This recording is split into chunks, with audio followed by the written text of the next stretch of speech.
Here's an article from The Advocate. Apparently, I've been at the center of a controversy which has been raging over the past week or so that I was not aware of. There have been articles written.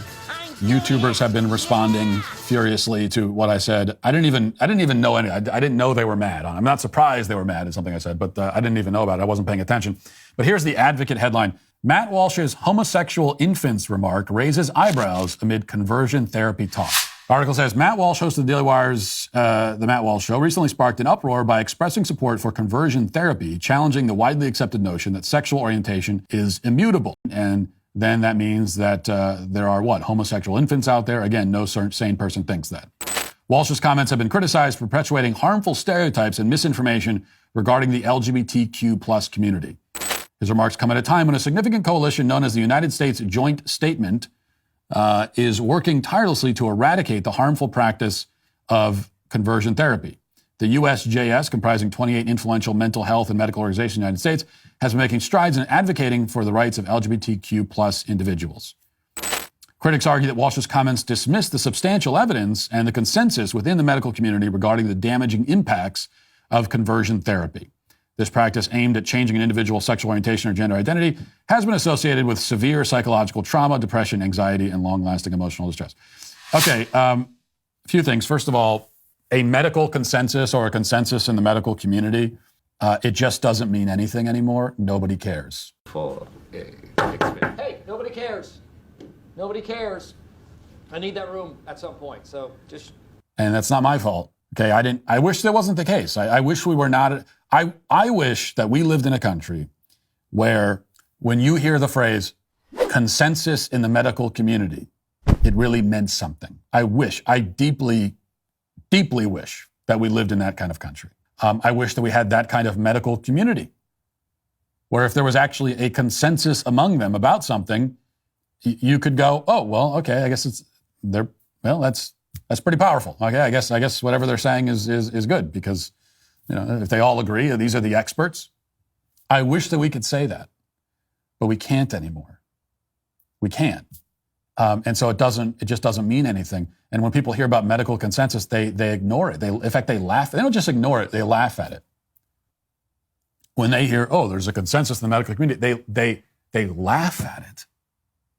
Because we know we can look at recent examples of things that have earned a consensus in the medical community, and we know that it's total nonsense.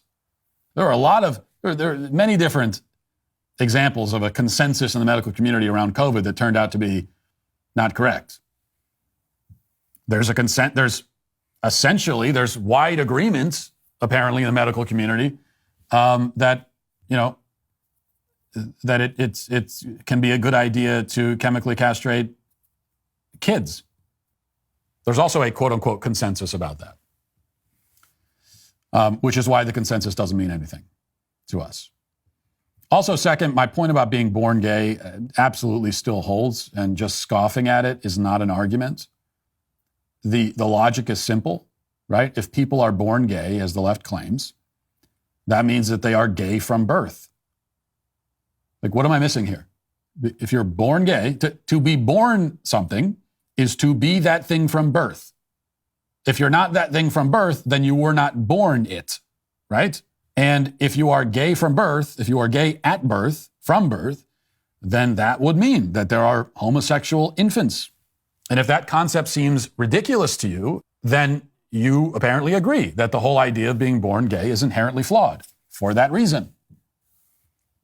And finally, I keep hearing about the huge mounds of evidence that, quote unquote, conversion therapy is horrifically damaging and harmful. But I've never seen any of this evidence, and that's because the evidence doesn't exist. Now, yes, I think as I acknowledged at the time when we talked about this the first time, if you're talking about some kind of archaic, weird electroshock therapy thing from the 50s, back when psychiatrists were giving electroshocks to everybody for everything, because psychiatrists have always just been making crap up as they go, which they're still doing now. But if you're talking about that, then yeah, that's bad. But nobody is doing that. Conversion therapy, so-called, in reality, in practice, what they call conversion therapy usually just means that somebody with same-sex attraction doesn't want to have that attraction. It disturbs them, it causes them distress, and they're not happy with it. And so they seek counseling about it. That's what quote unquote conversion therapy is in practice. And when you hear